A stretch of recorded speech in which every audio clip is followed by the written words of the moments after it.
Bismillahirrahmanirrahim. Assalamualaikum warahmatullahi wabarakatuh. Bagaimana kabarnya kalian hari ini?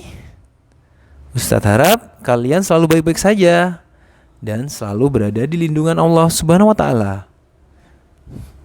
Hari ini hari Senin tanggal 20 Juli 2020, kita semua akan mempelajari tema 1, subtema 1 tentang tumbuhan sahabatku.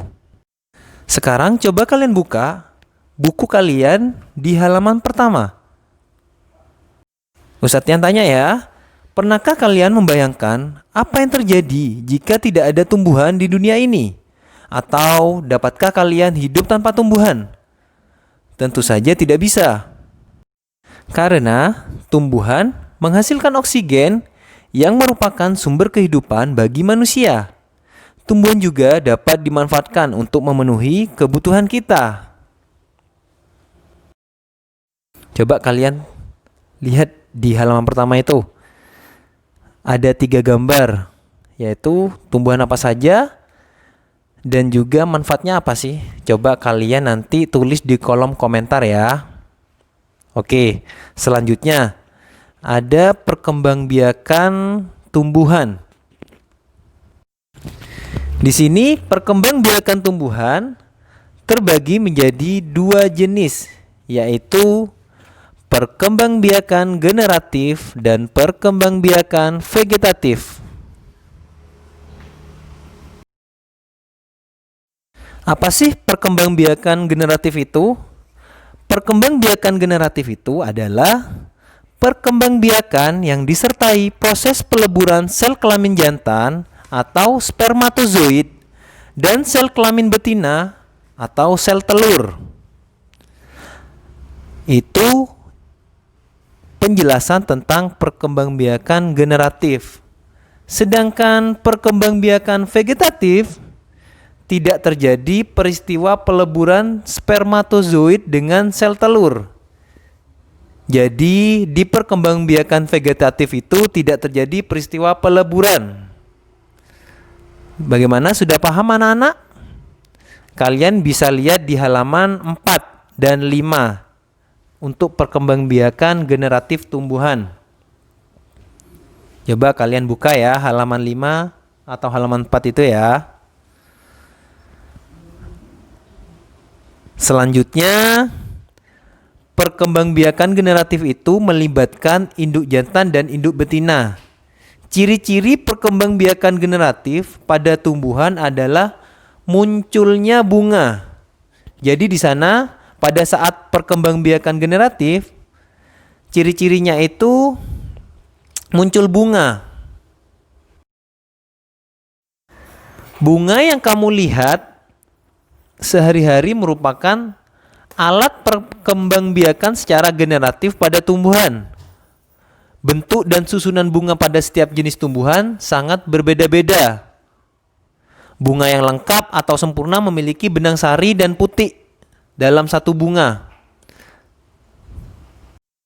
Coba sekarang kalian perhatikan pada bagian bunga tersebut. Ada apa saja sih di sana?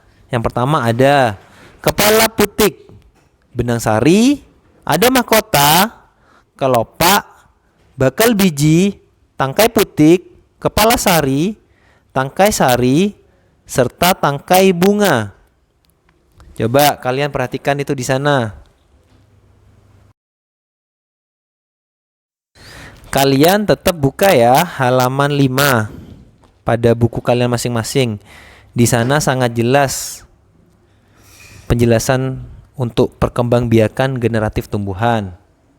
Oke, selanjutnya yang kita bahas adalah perkembangbiakan generatif pada tumbuhan didahului dengan penyerbukan. Kalian sudah tahu penyerbukan itu apa? Ada yang sudah tahu atau sudah paham? Penyerbukan itu adalah peristiwa jatuhnya atau melekatnya serbuk sari ke kepala putik. Ya, penyerbukan adalah peristiwa jatuhnya atau melekatnya serbuk sari ke kepala putik. Coba kalian pahami atau perhatikan ya kata-katanya Ustadz Tian ya. Penyerbukan itu adalah peristiwa jatuhnya atau melekatnya serbuk sari ke kepala putik.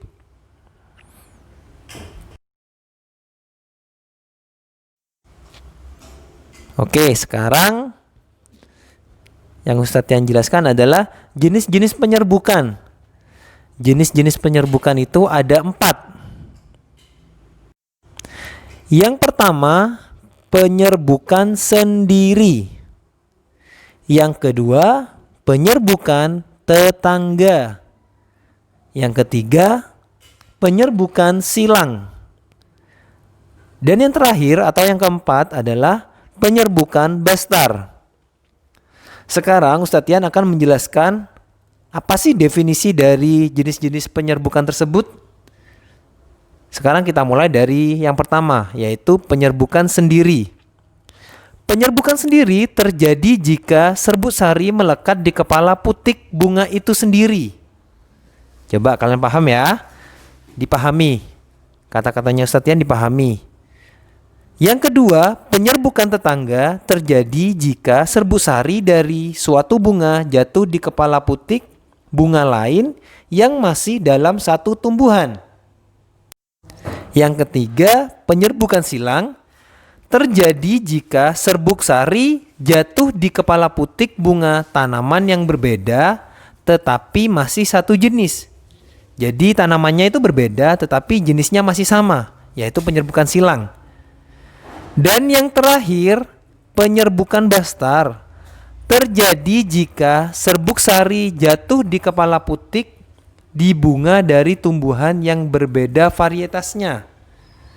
Jadi penyerbukan bastar itu terjadi jika serbuk sari jatuh di kepala putik di bunga dari tumbuhan yang berbeda varietasnya. Paham ya? 4 penyerbukan tersebut.